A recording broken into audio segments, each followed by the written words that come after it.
thing. I like when things feel like a fever dream while I'm watching it, Okay. and it's coherent enough for me to enjoy. I'm locked in. I love that shit. Okay. All so right. this is a very me episode. You got fever dream, weird shit, and vampires. And I don't know 2 other movies to introduce your audience to with me. Like, that's perfect.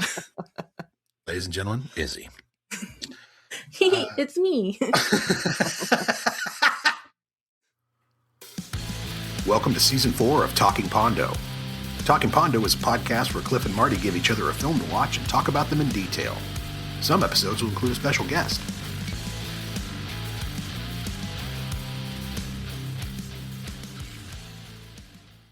Peter Pan Visits Dreamland will not be seen this week, so we may bring you the following vampire cult. And welcome to our little Hollywood vampire cult here on Talking Pondo, where we're bringing you, the listener, in and another guest as well into the fold this week. Join us. It's a Talking Pondo. We're back again. We still introduce ourselves. I'm Marty. I'm Cliff. And this week we have Isabel Teran at long last on the show. Hello. That's right. Long time commenter. You've heard us read her viewer mail, and now she's on the show. See, folks, if you just comment, just write in, you may become a guest. We're desperate for content. I'm kidding. Mm-hmm. Well, so welcome to the show. I feel Thanks very so much well. for coming on. Thanks for having me. Yeah, we're excited to have you on. And you brought us a couple of interesting movies today, or you brought us an interesting movie, and we gave you kind of a stone cold classic. Yeah. Yeah. I love it. I'm surprised nobody's picked this for the 80s podcast yet. Mm-hmm.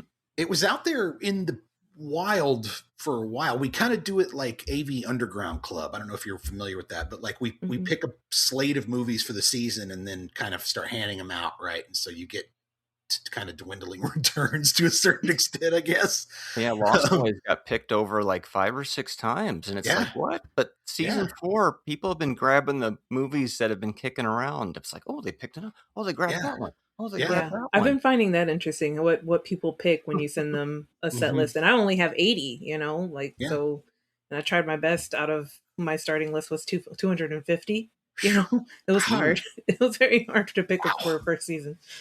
Yeah. Last week, I think it was last week was Ben, and he brought Blue Thunder, which was like, I mean, we had kind of had that in our pocket anyway, right? But it was yeah, he got to it before we could ask somebody else to bring it, and he's and Ben from Too Vague podcast, because we've had too many Bens already on the shows we talked about last time. We've had like 3 of them already.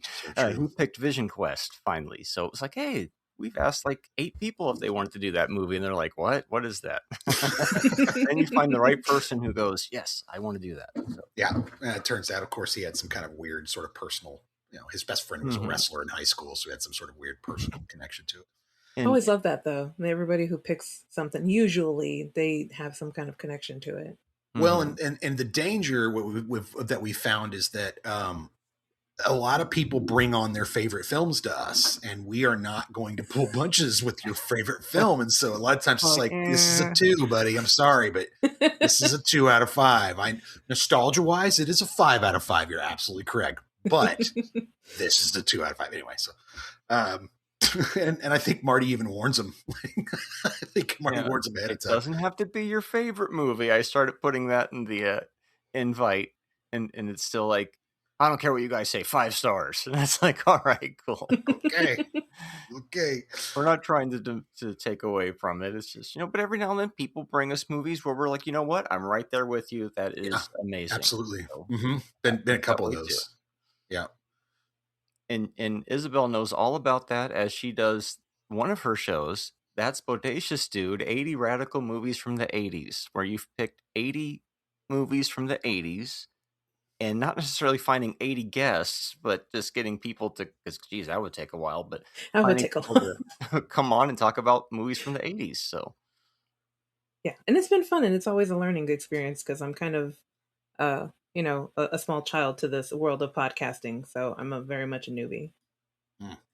Yeah, we've only been doing it for 2 years. It still feels like we're still very new to the Yeah. I think it's 3 years for me, just a little over, because I've been on Hearsing Around, which is my other podcast where we talk about the works of dead celebrities. So that's always eye-opening and fun. But we do have something in common with our podcasts. Both of our second episodes are Night of the Comet. Oh, really? Yeah. Fantastic. Okay, that's awesome. I love that made your list so early, because it made ours that was an obvious choice. Oh, it wasn't actually on the list. That was something that Ryan requested, and I was like, "Well, it's you. I'll let you request one." Okay, all right. Well, so we're gonna have to remember that when we talk to Ryan. Wow. Yeah, and I had not seen it before, but it's definitely a fave now. I love it. Oh, I've been going to the same horror con for like 4 years, hoping that they would show up. Like, I keep hoping, because Marty and I were like, "Well, it's 25th anniversary, man. Maybe this is the year." Where's Night of the Comet people?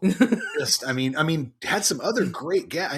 Deborah Foreman and some of these other great guests we've gotten to meet. What's his name? Ogre from Revenge of the Nerds. All these great, 80s kind of fun icons. But the two of them are one that I would love to get a picture of meet both of them. That would be fantastic.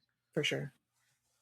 Daddy got us Uzis. Daddy would have gotten us Uzis. That would be like a line I'd have her write on.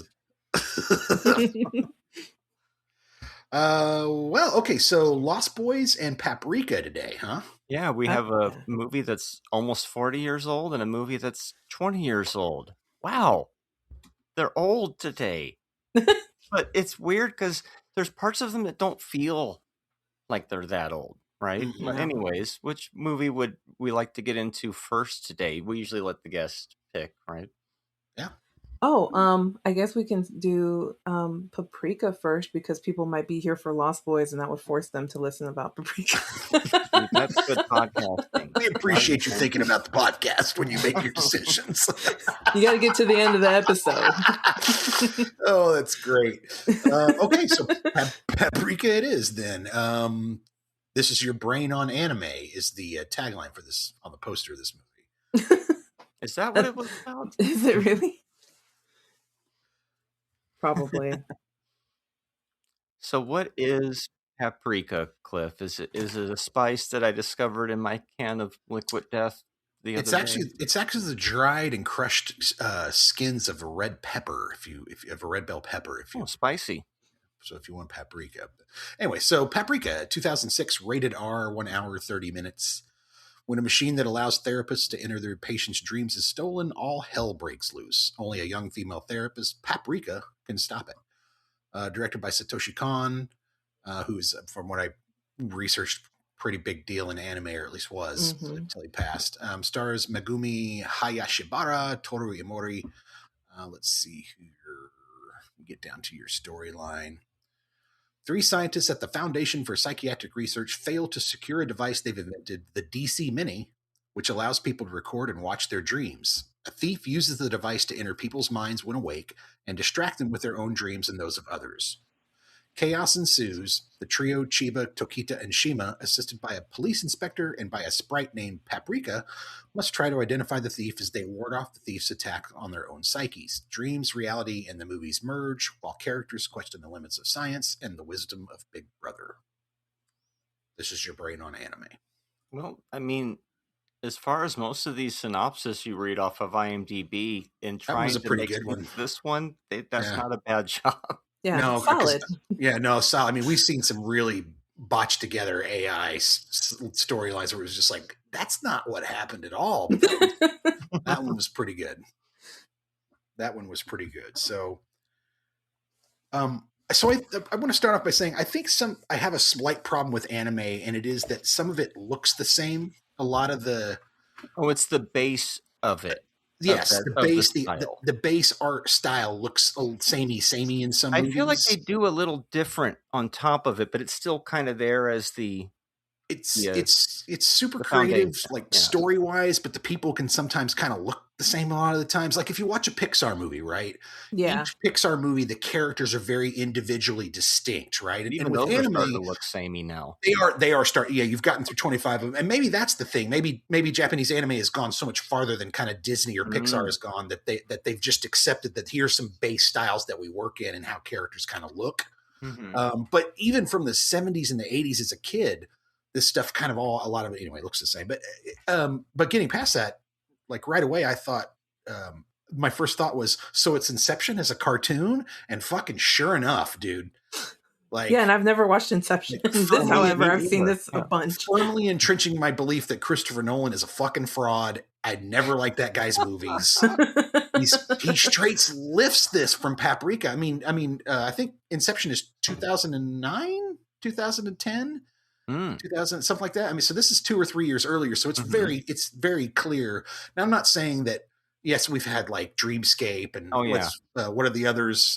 Brain Scan. Brainstorm, right? Brainstorm. Well, Brainstorm is the one with Edward Furlong about the video game that comes to life, I think. But Brain Scan is the Natalie Wood, where it's similar to this, where they put a device on and you can go into the VR of the people's memories. I think you got that backwards. I think Brainstorm is the Natalie. Well, I thought I looked him up, but go ahead. Maybe you went in my dream and flipped it backwards. Let me just double check real quick. Yeah, Brainstorm is the Walking Wood one. Yeah, but there's also Strange Days. Yes, true. Which is a VR nightmare one with Juliette Lewis and like Ray Fiennes, right? Was it?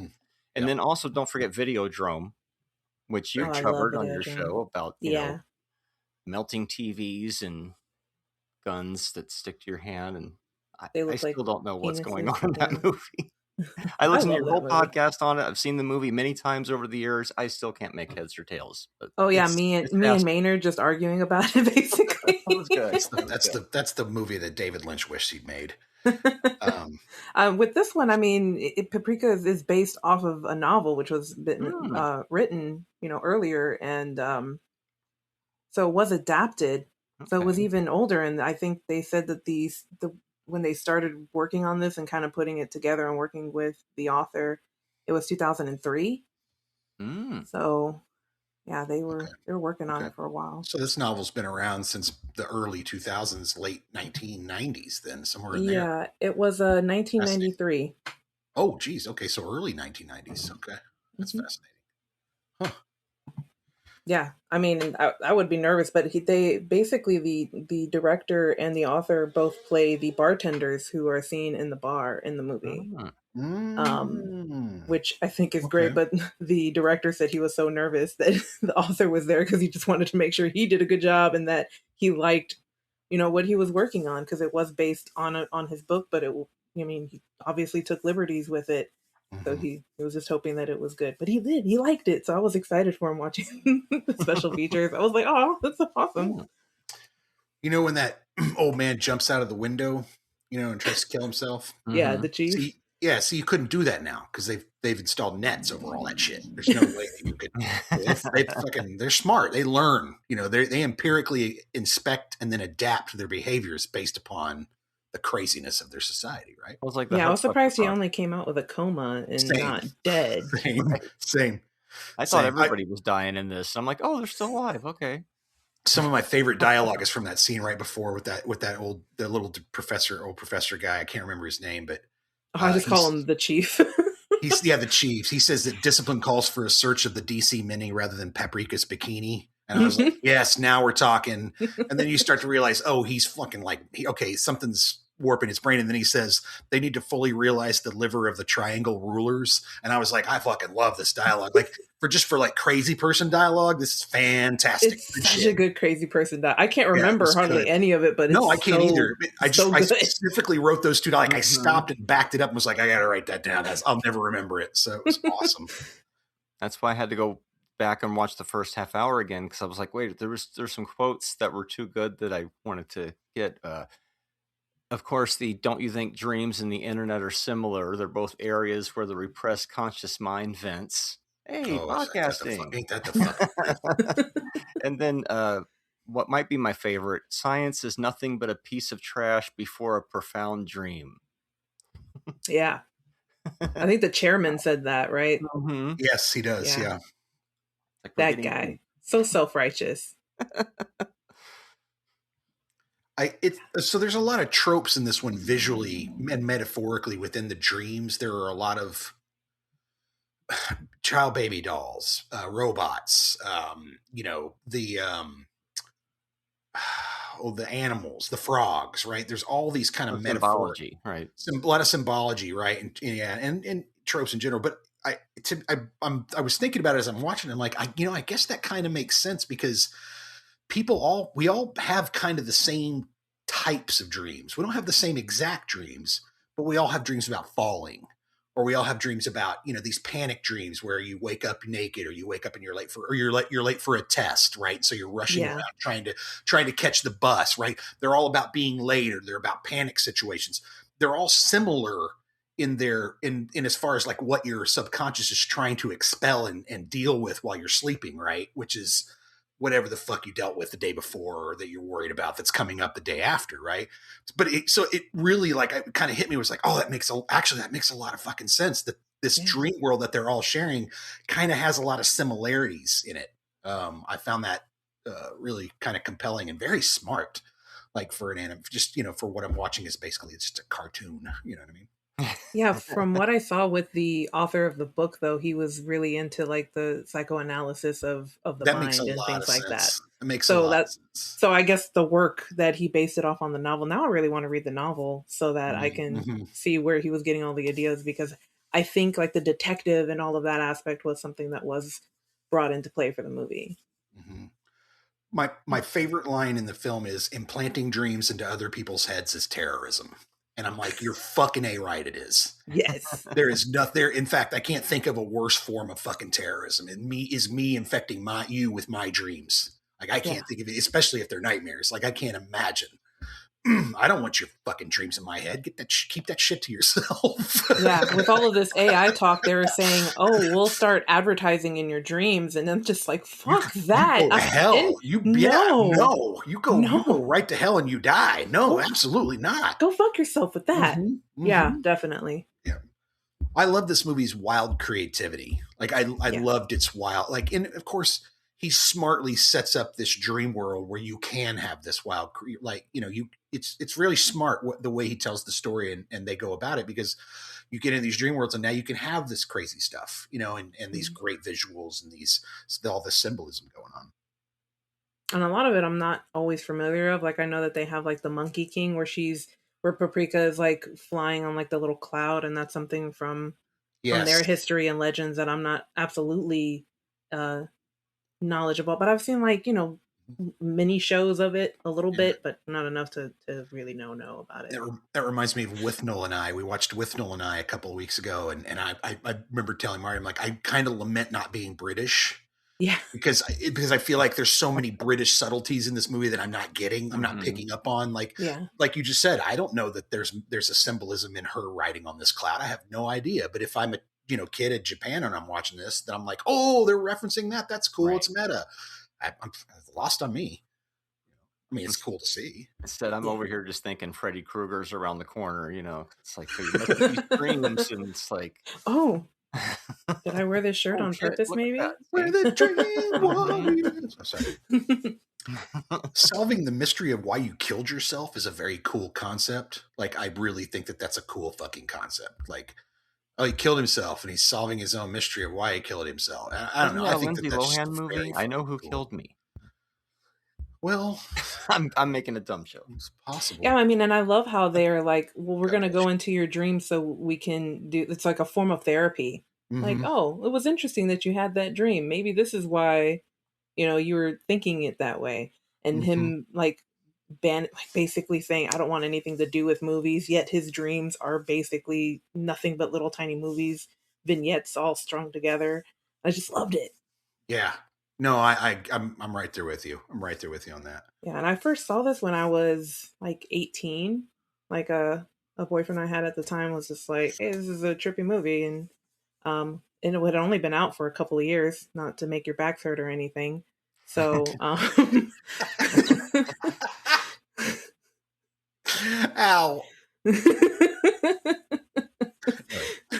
But yeah, it had only been out for a couple of years, and I saw it, and I was like, "This is amazing!" And as soon as I could, I bought the DVD, and I still have it. So that's what I popped in, and I was like, "Ooh, it has audio commentary," and I'm like, "Oh, the filmmakers are doing audio commentary. That's cool. How is that going to work?" And then I play it, and I was like, "Oh, this isn't going to work. I don't know Japanese.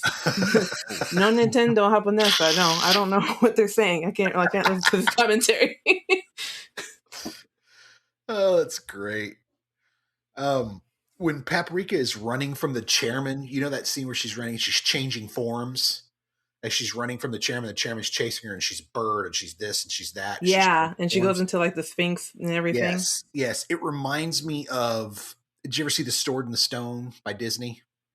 Oh, maybe only once or twice. I haven't seen that one a lot. So there's a great scene where Merlin takes young Arthur and to the moat and transforms him into a fish to teach him a lesson.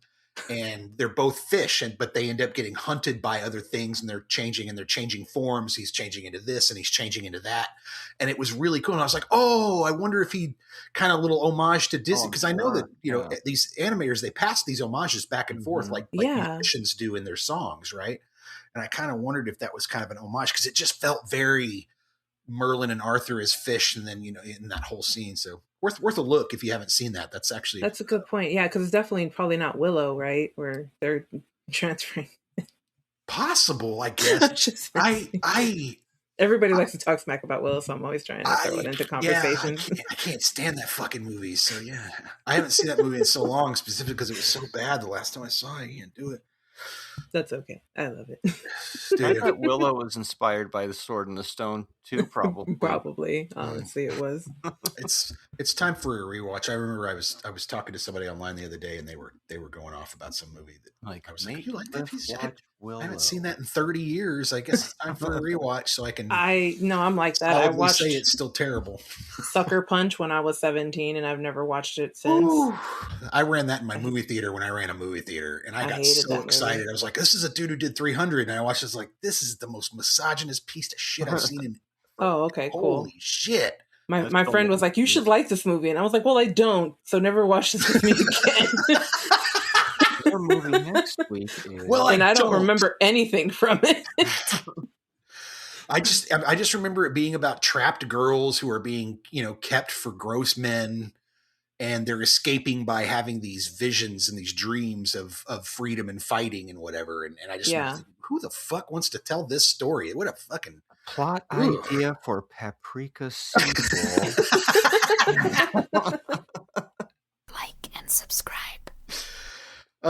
The whole hand in the crotch gag is really disturbing, where he puts his hand on her crotch and then he shoves it into her body and then rips her open from crotch to head. Yeah. Right? Rips the paprika shell open to get to the woman inside, which I thought was really, I was like, oh, that's fucking. And then of course the tentacles come out and we get just a tiny bit of tentacle porn because it's anime. And of course we've got to pay respects to Yorotsu Dokidoji and Legend of the Overfiend and the Demon Womb and all that stuff, because where would we be without it? Yeah. And but it's just for a second for the chairman, and I know it's tree roots, it's not tentacles, but it's just the same. It gives the same vibe. It's the same vibe. It's exactly that same into the mouth type of vibe. I'm like, oh. The Dr. Osanai is trying to like kidnap her for himself, but he's basically that other guy's bitch. Yeah. Yeah, he's the chairman's bitch. He's the chairman's bitch for sure. Fucking that guy's a weirdo too, man. No, it definitely. I probably have watched this. I don't know, maybe a good at least a dozen times by now. Since like I said, I've been watching it since I was 17. So, man, that first watch, I was like, I cannot wait to watch this again, because what the fuck was that? Yeah, totally. No, I get all of it. I mean, and then when it gets towards the end, after the chairman. Like, basically, when the dream world and the reality meld together and the chairman is like, I am all powerful and I'm going to fuck everything up. I'm a god. I have legs now. Ha ha ha. And then she's like, oh, I have an idea. How about I just start as a little baby drinking up this dream sludge and growing up and then take him out. And ta-da. And then I'll just eat you. I'll just eat you. This is honestly everything. This movie has some weird food things. Like it's got the guy and the only part of the movie that I was just like, is the whole, well, I'm in love with the big fat guy. Like that never happens in real life. On because I'm like, wait a minute, did they hint to that in the beginning. I even watched the beginning twice, and it seemed like, oh, we're just gonna wrap it up real quick. It felt like it did definitely feel like a Deus Ex Machina. Did I miss some subtext earlier on? Was there a hint? I just didn't feel like there was. What do you think, Izzy? Oh, I had always, because she cared about him too much to just be like, she had all of this admiration and respect where everybody else was like, he's just this fat lard. And it's like, no, actually, he's a genius, so shut the fuck up. Yeah, he's definitely a genius for sure. Yeah. And I mean, I like his character in general. I just thought it just seemed a little, it felt a little, like I said, tacked on at the end. But again, I don't watch a lot of anime, not picking up on the subtleties. Well, I only watched it once too, so. Yeah, and I've only watched it once too, yeah. That's true. And he wrote it in a way that he didn't know what the end was quite as he was writing it, mostly because, and he said it was because he wanted it to be a surprise as much to him as to everybody else when they're watching it. And I know sometimes when people do it, they're just like, we're just, fuck it, we're just going to make it up as we go along, but it's not a method, Yeah. He more used it as a method versus, it seemed like anyway, versus just, well, we're going to get through this because somebody improving your way through it. Yeah. Yeah. Mm-hmm. DC Mini sounds like a car. It doesn't sound like a psychiatric instrument. It sounds like a fucking car. This is the DC Mini. Yeah, check out my new DC Mini. Beep beep. Honk honk. It's like look like the little Coopers. You kind of do like an Italian job kind of situation with them. Yeah, specifically for the Washington D.C. area and the Washington D.C. vibe. The DC Mini. Could have paired this with DC Cab with Mr. T. Oh, that would have been a fucking great idea. Oh. And have you seen DC Cab? Rides just in your mind, though. Oh, you haven't seen DC Cab? Okay, that's an 80s classic. Nobody's seen DC Cab. I saw it when I was a child in the movie theater. I think I was 11, and I should not have been anywhere near that. I think.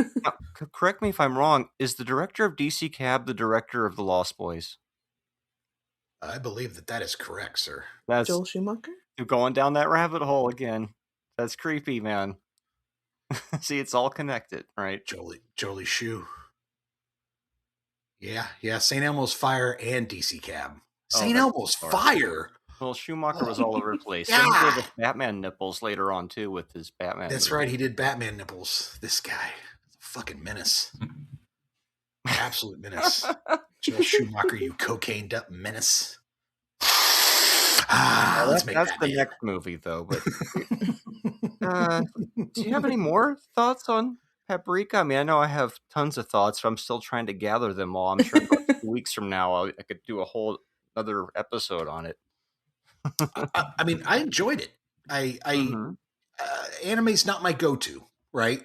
Me either, but I forgot it was one in a way. It just turned into a movie about 10 minutes in, Yeah, anime's super varied, so it's hard to hit on the good stuff, the stuff that you want to see that isn't kind of, I feel like a lot of anime is very up its own ass at times. So it's nice when you get stuff like this that comes out clear, has a clear story, is really creative, really well done.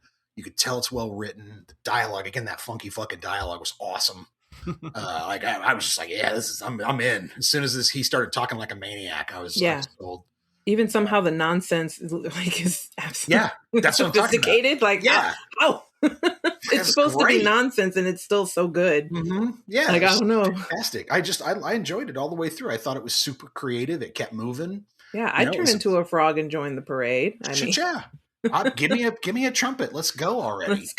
Just don't make me one of those creepy fucking dolls, and we'll be fine. I like the dolls. No. I think the creepiness of it all just added to my love of the movie.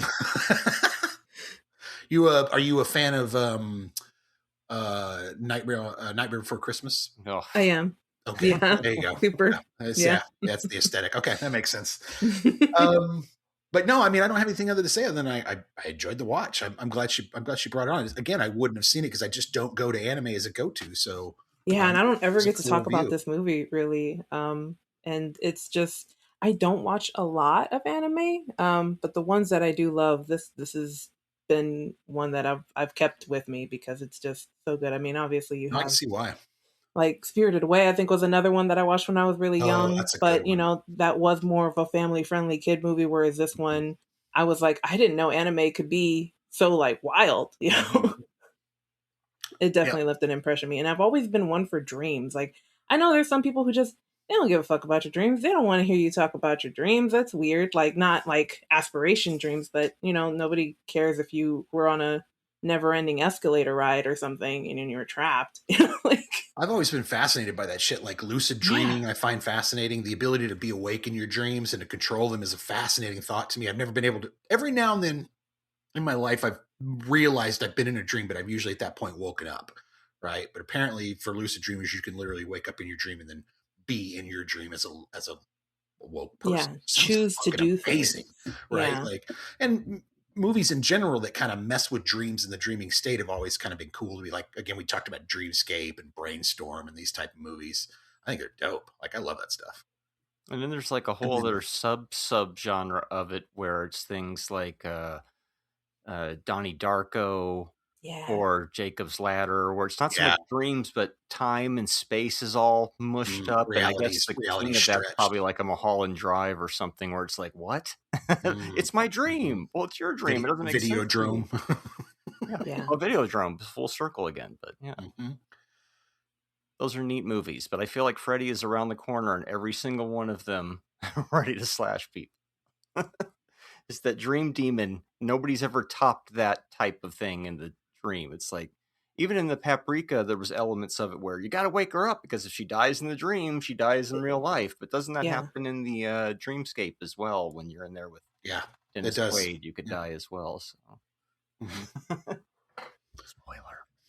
Well, then in Brainstorm, you get kind of the opposite of that, where the woman having the heart attack actually puts the device on and records herself dying, so you get to see her drifting into the next whatever consciousness or whatever. Christopher Walken's obsessed with getting the tape and putting on the device that looks a lot like the DC device. Actually, it does. It really does. A tribute movie. I kind of like that, because I like it. It kind of connects all these movies that are in this milieu sort of together, which is neat. The dreams are combining. It's cool.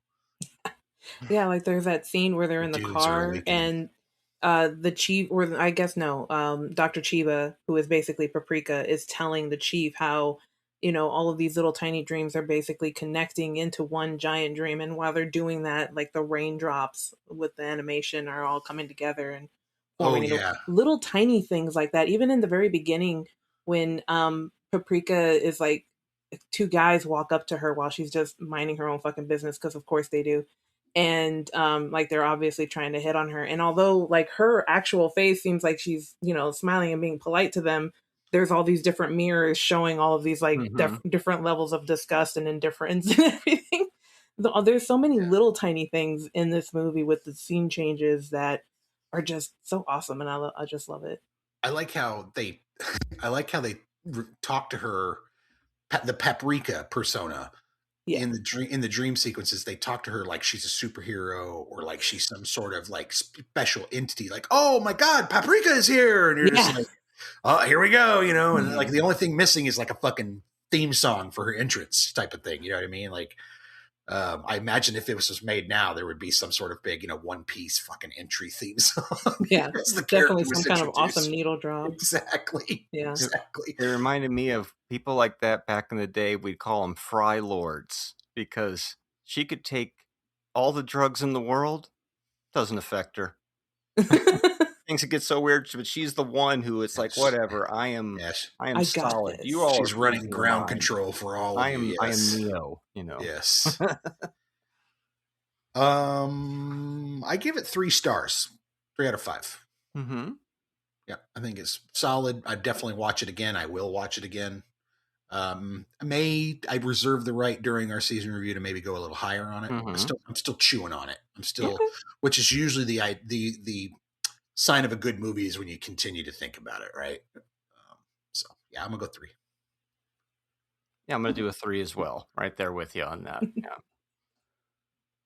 Not like a middling score, but you know, anything 3 or above for me is like, oh, definitely, it's good.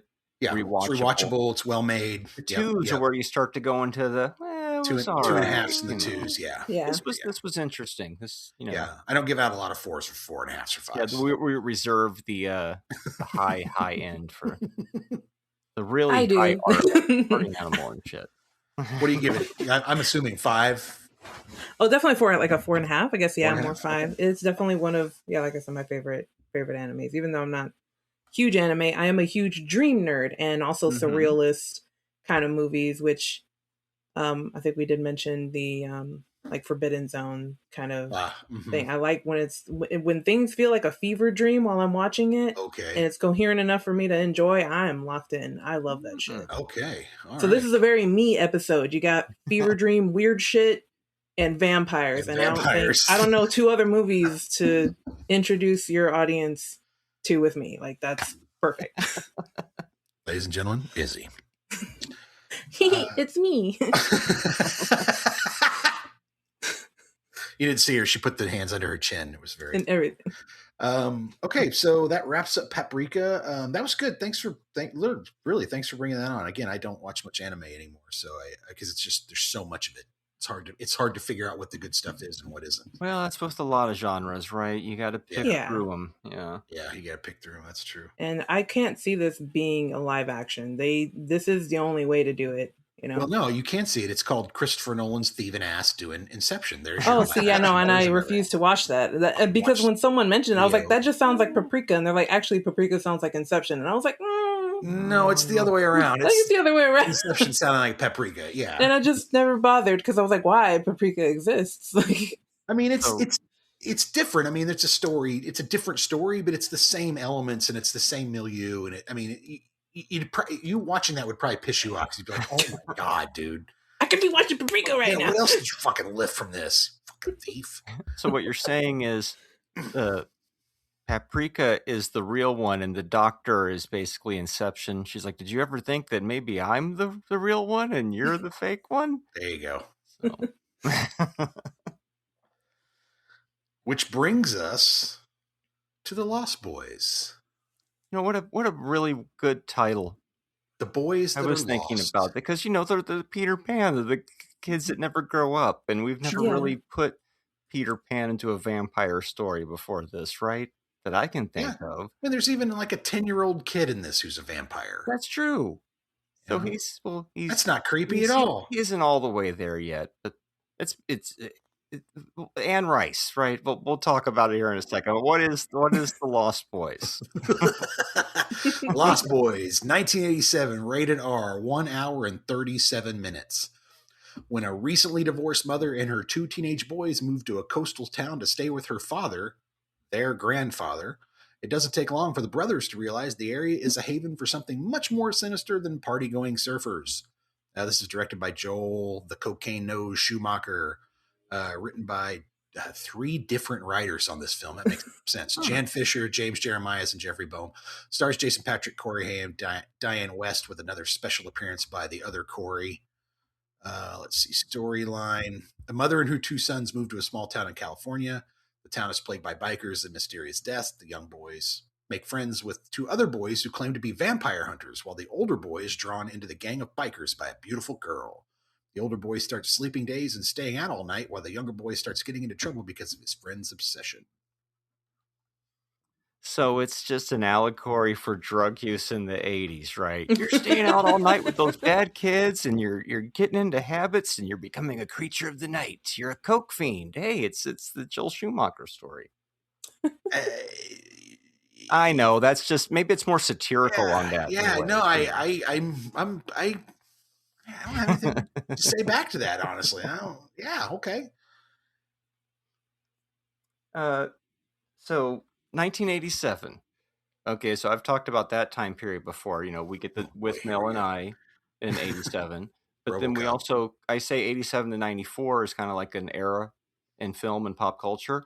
And so you get this bookmark of, or bookends, I'd say, of Lost Boys to Interview with the Vampire, because you get that at 94. And both have kid vampires in them. Coincidence? Probably. Maybe not. I don't know. I think not. And this is a movie, much like Say Anything, that I feel like it was made for the generation just slightly before me. And I've always liked it, but there's always been a little bit of a disconnect to it where I haven't been able to get all the way. It was made for the high school kids in 87, and you weren't in high school. You were just entering high school or coming out of middle school. So I was singing the you're right on the edge. Ain't Got No Home song and doing the shoehorn That's exactly what you were doing. Yeah, telling Nanook to calm down and stop biting your brother. That's exactly it. That makes sense. The thing about this movie is, and I'll say this right off the bat, this movie is effortlessly cool. This fucking movie is fucking effortlessly cool. Like even coming out of black, if you have headphones on and you're listening to this movie, coming out of black, it's cool. Like the 3 seconds of black before it starts to open up and start the movie, you hear people talking and things going on, and then the movie starts, and you're like, this fucking movie. It just starts that way, and it continues and continues to be cool and cooler and cooler every fucking step of the way. Mm-hmm. Every step of the way, it's effortless in that regard. Yeah, it made me want to go back to a boardwalk with an amusement park, I was like, man, that looks so much fun. I mean, I don't think we have a half-naked guy playing a saxophone with pyrotechnics, but well, and that tells you the power of this movie. That fucking guy goes on con circuits, man. Yes, he fucking signs autographs as the fucking shirtless. Yes, in 30 seconds to the beginning. Yes, I still believe. Boom, fucking career, man, career. The sweaty guy with the saxophone, he's going places. That's right. Shake that ass. I think I saw him in that parade in Paprika when they were at that amusement park. Honestly, yeah. If I had a parade like Paprika in my brain, he'd definitely be in it for sure. Mm-hmm.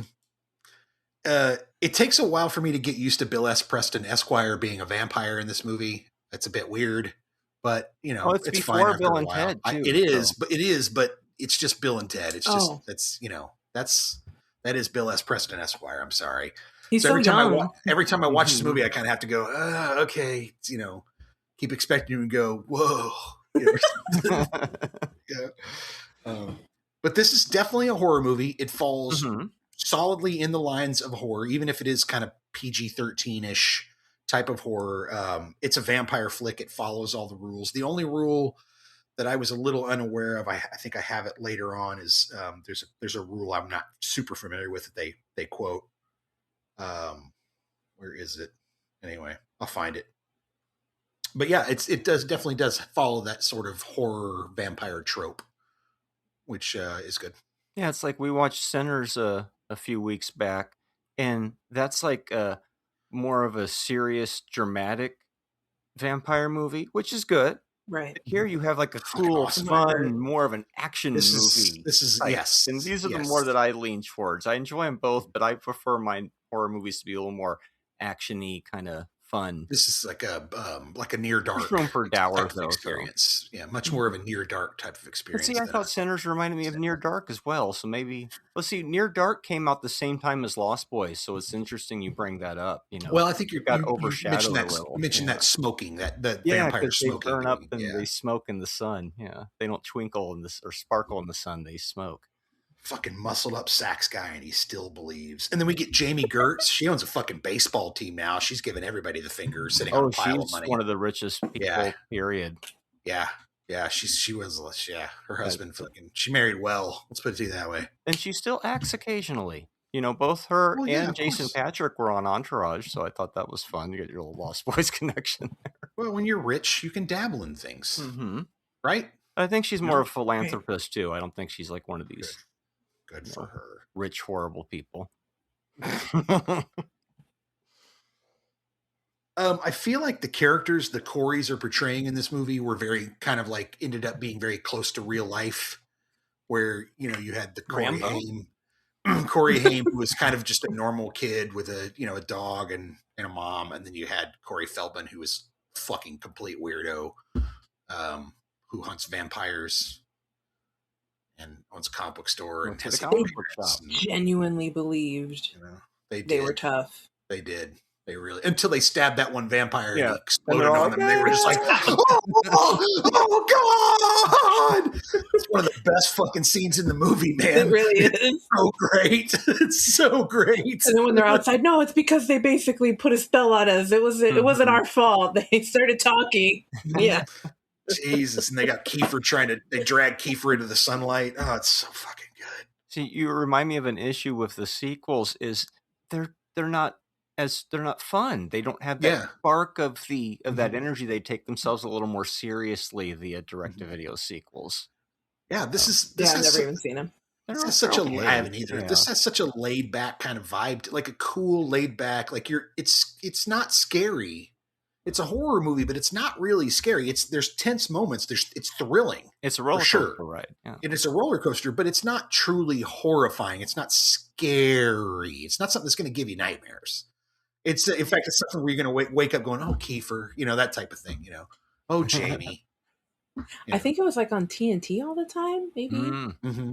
Maybe. Yeah. On cable all the time. So yeah, that's how I watched it, on cable all the time, 24/7 when it would be on. And yeah, there were definitely the parts that would scare me, like when they vamp out, or even when they like abduct the people that are like making out and reading the comic books that they that stole in the car, and they just come and snatch them up. And apparently the surfer guys that were all hanging out were Nazis. Did you know that? I didn't know that. I didn't know that. Well, fuck all those guys. You can kill as many of those guys as you want. I have no surf Nazi friends at all. That was a public service there. Right. So I'm not even mad at them for that. But no, in the subtitles, it was like, yes, surf Nazis all sing to the... Wow. Dear vampires out there, kill all the surf Nazis that you want. Nobody's going to complain about that. I was like, are we sure they're bad guys right now? Just in this particular case? We're the Dexter vampires. I mean, I think the only guy that we saw that they really ate that was maybe bad was the security guard. Maybe. We don't know. Maybe they saw him do some shady shit and they're like, he's got to go. But they killed thieves and apparently Nazis. So were they that bad? Who knows? Well, I mean, they started shit with that dude on the boardwalk with his girlfriend, and then they fucking killed him, and and I don't know. That was just for fun. 6 in one, half dozen in the other, right? You gotta eat. Fucking grandpa's a joker. He's just fucking trying to lay there acting like he's dead on the porch from a heart attack when they pull up. Like his poor fucking daughter's gone through a divorce, lost everything in the divorce, packed her kids into a car, drove cross country, shows up, and her dad's dead on the fucking porch of a heart attack. Like, ha ha.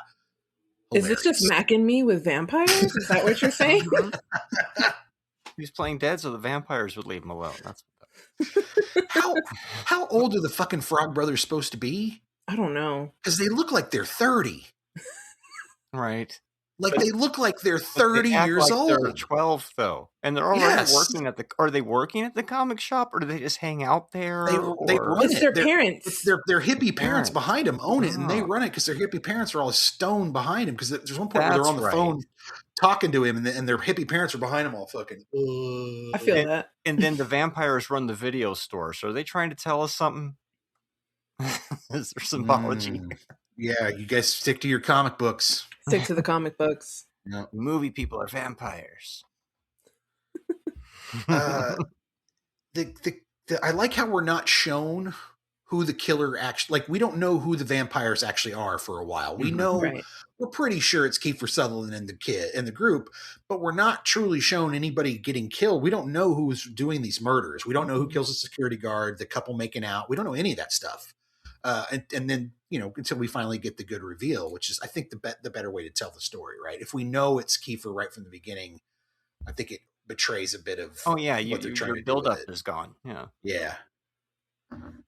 The mystery, as Paprika would say. I love that both of these also have elements for you guys. Paprika was like the guy really liking making movies, and then with this one you got the comic book store. All right. Yeah. You don't cross the line of vision, and I've never seen the video that store, man. The video store and the comic book store. So Lost Boys is pre-Clerks also. Yeah. The dialogue is kind of meh. I think where the movie kind of falls apart is the actual dialogue of the movie. The actual dialogue is pretty bad at times. Like at one point he says, "Michael's great. I like Michael." It's like, okay, like what the fuck? It's just, who says go take your bath, shit like that, where it's just weird dialogue. It's just weird dialogue. Part of it's to get the exposition out of there, and part of it's to move the story along, But it plays so weird. They say Michael like over 100 times or something like that. Oh, totally. Yeah, they say his name constantly in this fucking movie. Don't do a drinking game with that, because you'll be dead by the end of it. Star. How big is your motorcycle penis, Michael? Let's find out. Vroom, vroom. Oh, sorry, that's the whole, when they're all riding the motorcycles and trying to crotch rocket, I believe is the term. I was like, did he really say that? I don't remember. It's right. I just imagine that's what Kiefer said to him, like whispered in his ear before they hopped on their bikes and rode off into this gay-coded fucking movie. So it's like Point Break, but with vampires. Super gay, dude. Marty's been talking about gay coding and bi coding. He tried to label Vision Quest bi coding. This movie is fucking gay coded like nobody's business. Before we get into further into that, just remember it is the 80s. The whole decade's like that. You could really read into a lot. You know, the posters in this movie. Let's start with the poster of Rob Lowe with the half shirt hanging up in Corey's room. Why is that poster there? Maybe because it's a photo still from St. Elmo's Fire, another movie the director made. It's also something to strive for. Something you try. Yeah, sure. I'm going to be like that one day. I'm going to grow up to be like Rob Lowe. Do I want to beat him or do I want him? Exactly. Maybe both. Playing saxophone in St. Elmo's Fire. The Schumacher had a saxophone fascination. But there's also other interesting posters in the background. There is one for reform school girls in the bedroom as well. So the art director must have been having a field day with this shit. And my personal favorite, no, not the Jim Morrison worshiping vampires where they have that big poster. They have a poster for Munster Go Home in their hidden alcove, which then we get the attack of Eddie Munster at the end of the movie. So we get a bad People Are Strange cover in here. Oh, I'm so glad y'all called that out. I was like, why is it a cover? You could have just fucking exactly. And then you used it twice. Like I was mad about the first time. The second time you came through, you couldn't use the original. Why did you do this to me? You spent all your money on Walk This Way? Come on, they don't even fucking need. Okay, a huge soundtrack. Nevertheless, money on I Still Believe in that fucking shirtless sax player. He couldn't afford Morrison. That's what happened. That fucking creepy ass kid singing that "Thou Shall Not Die" song. That makes the movie though. Folks, if you're listening to this right now, what you want to do is you want to stop. You want to stop this podcast, pull up YouTube, and find Corey Feldman doing "Cry Little Sister." Oh God. It is one of the worst fucking things you're ever going to hear. It's fucking hilarious. And it is, wow. It is a moment. It is a moment that you will not forget. It is a moment that will stay with you for the rest of your life. I promise. Right up there with his guitar solos from the recent Limp Bizkit tour. You saw any of those? Woo. I think I'm good. I think I'm going to pass. Performance art. So I want to tell a story. So I went to see this at Flicks Brewhouse last year on the big screen. And I hadn't seen it for a while I probably hadn't seen it on the big screen since I saw it in the theaters when I was a kid. And Flicks, when you go to a movie there, a lot of times they'll do a themed menu for the film. And I thought I'm telling this story because I just think this is a brilliant marketing strategy. So one of the themed menu items was a box of fucking Chinese noodles. And they brought the box to you on a plate tipped over with the noodles spilled out with chopsticks. And I was just like, and so I'm literally, there's a couple next to me. She's got the noodles and she's eating them out of the box. And the fucking noodle scene comes up and she just puts her box of noodles down and stops eating. And I'm like, yeah, that was a bad call. That was a coward move. I would have gone harder. Yeah, fuck it. That's what I was thinking is like, surely this isn't your first time watching this movie, like, power through it. Yeah. But it was fucking awesome. I was like, that's a really cool idea is to, here's your box of noodles. There you go. So both films feature people slurping noodles. Yes. And then maybe the line, and then I think he fell into the instant noodles or, one of the gibberish lines. Yeah. And Tokita is actually eating some udon noodles when they're just back to back, bringing them plates and plates of food. He's like, I need strength. Yeah. Noodles, So the one vampire room I'm unfamiliar with, you guys tell me, is drinking blood to turn into a vampire. Does it turn you into like a thrall? It's kind of like going back to that Anne Rice type thing of like, it makes you, like you said, you're the thrall, you're this half until you make your first kill. Until you make your first kill. An interview with a vampire, it's drink from me and live forever, right? Like you drink directly from the tap, I guess. Exactly. That's the way. Fun. Yeah. We put it in a nice fancy bottle and trick you here, you know. Well, I mean, who wouldn't want to drink? I mean, if you're going to get a beer, you don't want one from a bottle. You want one from the tap. Give me that vampire blood and let me go march in that parade. I mean, is what you're saying. Yeah, I guess because they were still trying to hide that they were vampires, so they didn't do it that way. They did it just the blood way, and then they had the noodles, worms, and maggots beforehand, so he can be like, "Yeah, it's blood. Okay, sure. Like the other things. Okay, fine." Okay. I mean, if I offer you a can of Coke or a fountain drink, you're going to take the fountain drink every time, right? You're going to notice if something tastes like blood instead of wine, aren't you? I mean, I know he was a young kid, but take a sniff. You've never had a nosebleed? Like yeah. I mean, he was into her that much, dude. Well, this movie is a good example of how far a man will go. I mean, both movies are. Both movies. Yeah, that's true. That's true. These parallels, it's crazy. So I want to say that there is one dead giveaway of who the main vampire is. Mm-hmm. And it's a dead giveaway. And it's the scene where, he's dead now. He was the grandfather on Gilmore Girls. Yeah, Edward Herman. Right. Edward Herman, yeah. So there's a scene where he pulls up to his house and it's night and he unlocks his gate and he goes and he's this long walk through his garden and all this shit. It's obviously him. Yeah. Like at that point, you're like, that's the guy. Like Fright Night all over again. Like a dead giveaway, man. It's And then he needs to be invited in the house. But let me ask you this. But they're also offsetting that with all the like creepiness while he's walking towards his own house and shit. They're trying to make it sound like he's being hunted when it's actually his kids, showing up to fucking do whatever. Oh, yeah. So how did the Lost Boys get in the house? They weren't invited. Is it because you only invited the lead one in and then everybody else can come in? They don't say that. I'm just guessing, It's a very good, because you needed a third act and you needed a big fight at the end. That's why. But I mean, it makes sense if you kill the lead one and everyone else is cured or dies, then if the lead one has the permission to go into that home, then anything beneath him would also have that Unlike same permission. Sinners, yeah. I mean, there's literally a point where Michael is freaking out about who he's turning into, and he flees to this girl, Jamie Gertz's character, and he's freaking out, and she goes, "I don't know how to help you," and so she just has sex with him instead. Yes, God that's bless exactly you, 80s. right. I was like, so you just fucking? Yeah. I don't know how to help you, but would this vagina help? Like, what the fuck? I mean, it does, I guess, but not completely. Yeah. Like, thank you very much, and I'm definitely not thinking about it anymore. Well, I guess I kind of am now, but I wasn't during. But what the fuck? Anyway, yeah. I don't know how to help you, Michael. Let me take your jacket off. Like, okay. When I was younger, I was like, "Oh, this is so hot." As an adult, I'm just like, "But this isn't actually helping." This fucking thing I've ever seen.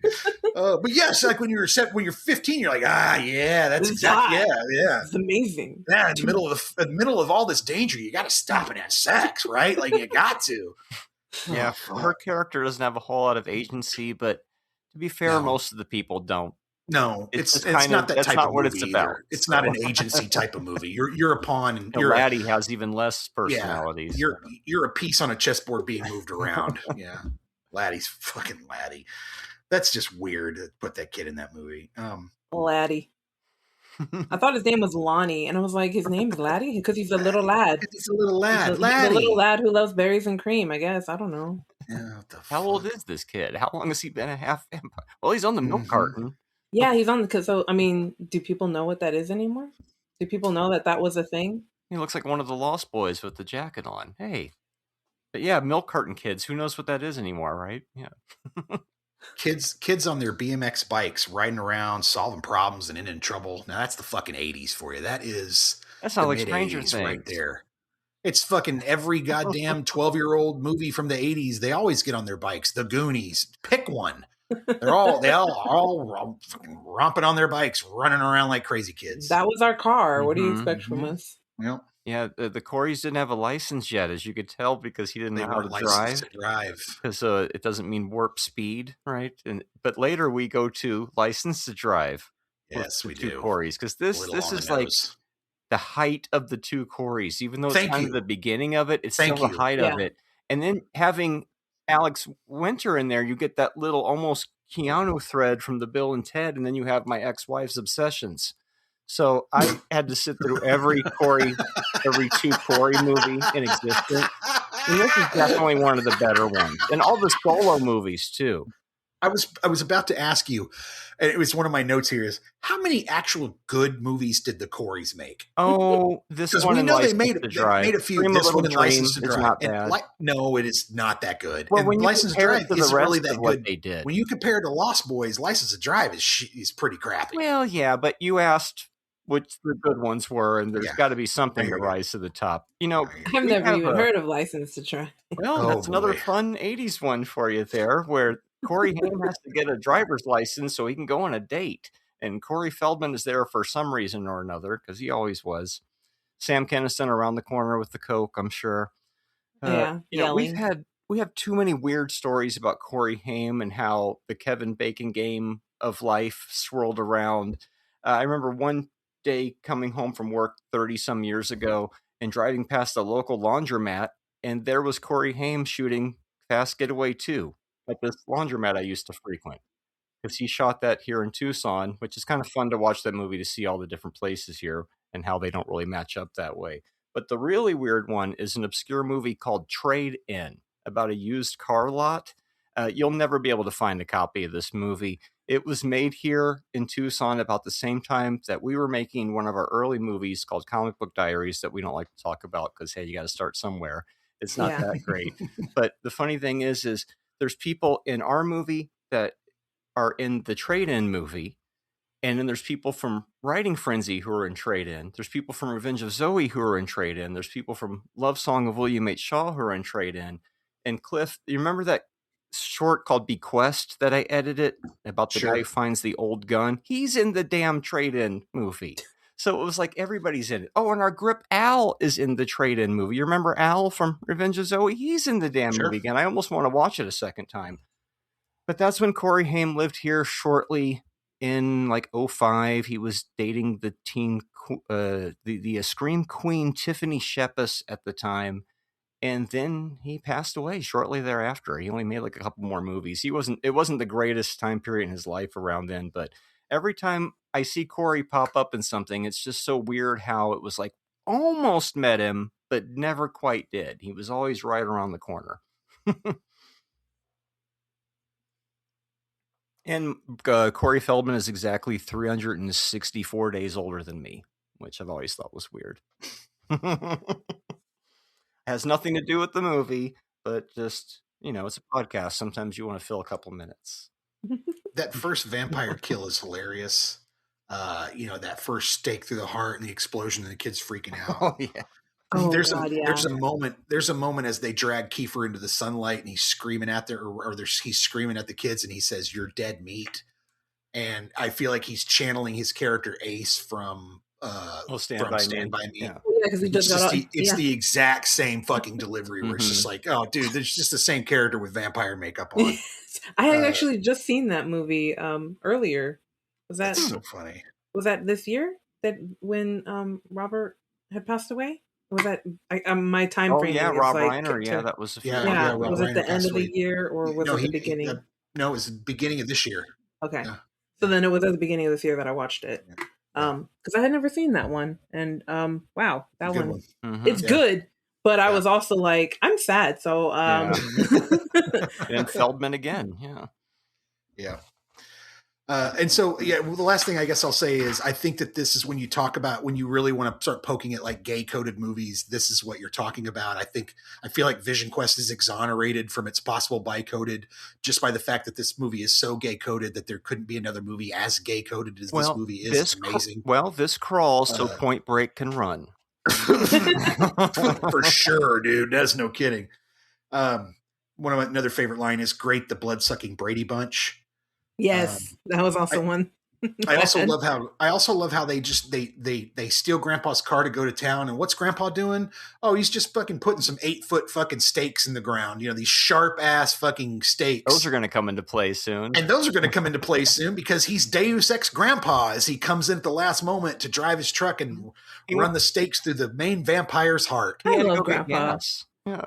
Oh, I love Grandpa too, but it's just such a, such a Deus Ex Machina kind of like, well, how are we going to wrap the film up? Grandpa comes in at the last minute and saves the day, Smoking weed and killing vampires and drinking his root beer.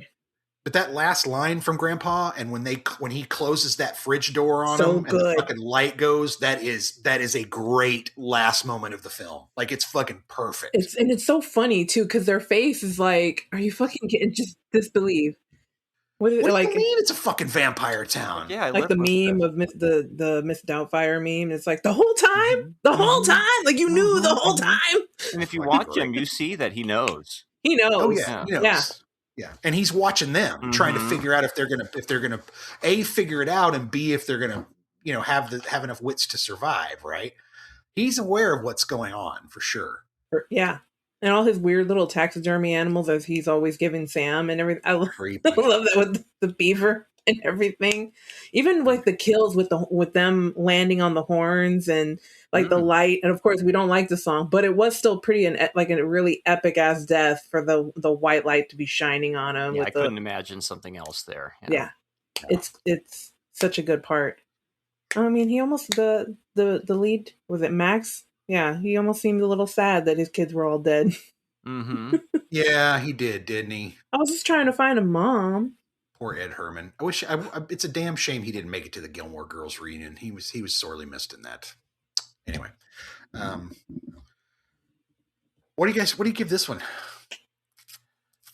Oh, I give it a 3. I know it seems very generic this week. I'm 3 and 3, but I can't go up to 3.5 because there's too many weird things in it that doesn't make it like a perfect movie, but it continues throughout the ages, and I still find things that I enjoy about it, even though I've seen it so many times. I haven't seen it in 20 years. I don't think I've watched it since I got divorced, Cliff, because I tend to stay away from the Coreys. But it's not the Coreys' fault. I knew the Coreys before I knew that person that I was with a long time ago, so I can bring it back to myself, right? The lost boys belong to me again. So I've come full circle on the Coreys. So thank you for making me watch this. I'm gonna give it 3.5, and I'm going to reserve the right to go 4 because I think it's probably, as far as when you get into vampire movies, probably one of the better ones out there. Yeah. Now there are some great scary vampire movies, Nosferatu, Dracula, some of these, but this thing has its own life and its own sort of, I don't know how to put it. It's like, it's cool. Its own kid. There are 10 kids in this vampires, milieu, and this kid is definitely different than the rest of them. He's his own person. He's his own person, his own personality, his own ideas. And I think Joel did a great job with this film. As much as I like to make fun of old Cokie McSnortfuck, I do think that he is a hell of a director when he wants to be, and he's made some iconic films. And this is a banger from the 80s. This is just a solid banger. So I'm going to go 3.5, and I'm probably going to lean towards 4 during recap. Yeah, I agree. It was it's definitely like 3.5 for me. Definitely blood, sex, and rock and roll vibes all the way through. 3 or 3.5. I don't know. I'm going to go 3. 3 it is. 3 it is. All right. It's a heck of a movie. I enjoy it. And I'm always wishy-washy. I wish they had. I'm with you, Izzy. I wish they'd put the damn doors in there instead of that terrible cover. Yeah. Because I think the rest of the movie is really good. You've got I think the Cures, the Calls in there. You've got some other great musicians in there. Echo and the Bunnymen needed a career boost, and they got it. And that soundtrack was huge, man. So yeah. I know I had to hear it a lot in my old household. I had it on cassette, bro. I had it on cassette. Now, when we talk about Dream a Little Dream, where they play Rock On over and over again. No. Okay, then. No, I don't. Please don't. I may veto that if you try Talking to Coreys. That may actually be a veto for me. I haven't vetoed. We've done almost 200 films. I haven't vetoed anything he's given me, and that may actually be Dream a Little Dream. First time for everything. There is. Izzy, thanks for coming on. Do you have anything you want to, before I get out of here, anything you want to plug and talk about and talk about, what you're doing, what you're up to? Yeah. I'm still doing the That's Bodacious Dude, 80 radical movies from the 80s. And that is my my main line of work, I guess. I try to do episodes every 2 weeks. I don't know how you guys do every week. I would go crazy. It's pretty brutal at times. It's pretty brutal at times. two movies every week. Sometimes I have a hard time with just one movie a week, but that's why I was like, well, I'm picking Lost Boys because I've seen that one, and I don't feel as stressed when I have movies I've seen before. So it's interesting because it's those 2 movies are on top of everything else that you're possibly watching normally. Anything that you're following and listening to and all that stuff. You have to. And I hate that I gotten to the point where I'm like, man, I hope nobody dies because it's so inconvenient. Which is, it sounds so awful, but sometimes I'm like, well, I have this set schedule. As long as nobody dies, hopefully I can get through it. But then if somebody dies, I'm like, damn, I have to try to watch a movie every single day. And it's a lot. I think I've already watched almost over 290 movies just for Horsing Around. Some of them I've seen before. Some of them are multiple watches. I think right now I will never be able to watch it again because I think everybody in it has now passed, but it was this one called Nothing Personal from 1990, and it had Donald Sutherland and Suzanne Summers and it's like a movie Dabney made for TV Coleman. Movie? Oh man, kind of. It has made for TV vibes, not a made for TV movie, but when Donald Sutherland passed, I was like, all right, I'm watching this movie again. I won't watch this movie again until Catherine O'Hara dies because it's her first movie and she's only in it for 1 minute. And then she passed and I was like, oh no, I have to watch that movie again. Oh no. I didn't know it would be that soon, but now I've seen that movie 3 or 4 times and I don't know why because it's not a good movie, but it's a weird one and it's funny and you see baby seals get clubbed and wow. It's something, but you also see Donald Sutherland smoke a lot of weed. I don't know what to tell you. It's an interesting one for sure. But little silly things like that. But for That's Bodacious, dude, I guess more recent episode would be Dark Crystal. I am going to be covering The Goonies soon and also Roger Rabbit. So. Goonies is very polarizing. Yeah. It's not one that I think you either like it or you love it. It's like Ewoks. You either I think I'm a like it person because I was never hard for the Goonies or anything growing up, but I was a 90s kid, so it is weird that I'm covering 80s movies since I wasn't born in that era. Well, we do a lot of 70s stuff and we were barely part of that decade. So. Yeah, there's a lot of movies in the 70s. I'm like, oh man, is that an 80s movie? And I'm like, damn it, it was too late. It was too early.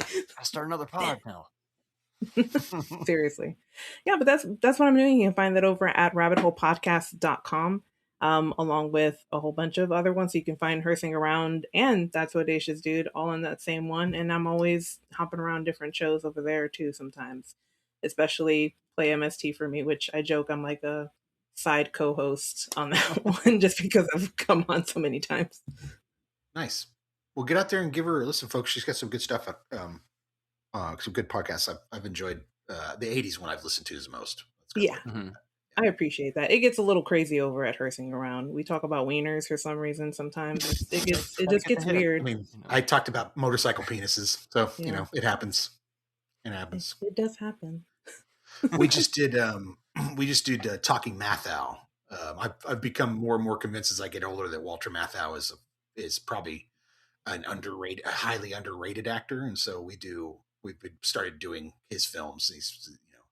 So that's a lot of fun because you get to I haven't seen half of his catalog easily. Everybody knows The Odd Couple and Grumpy Old Men, but how many people have seen Charade or some of these other kind of Charlie Varick, some of these other movies that are excellent films. He's just good in everything he's done. He's one of those guys who never always shows up. So anyway. I'm always surprised when I see him when he's younger because I think Grumpy Old is always a movie I've seen. So when I see him, I'm like, oh my god, he was young at one point.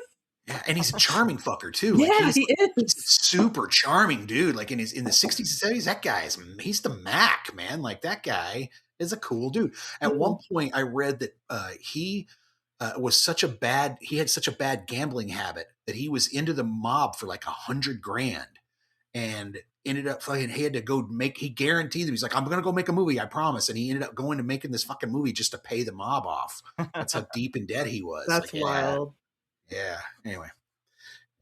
But I digress. Do you guys want to get out of here on a quote? Mm-hmm. I got a good one, I think. Oh, who's starting? Me? Marty. Okay. Marty.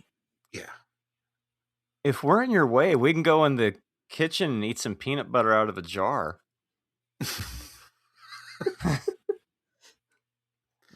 My own brother, a goddamn shit-sucking vampire. You wait till Mom finds out, buddy. Indulge in your freakish masturbation. Yes. Very nice.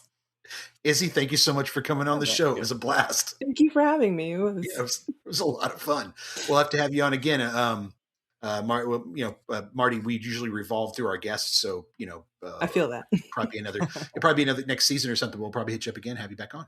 For sure. Awesome. Right on. All right, guys. Well, let's get out of here. See you. Bye.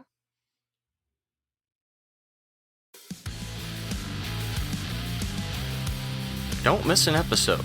Make sure you subscribe to the YouTube channel, give us a 5-star rating on Apple Podcasts, and keep listening to the show on the app of your choice. Do it now.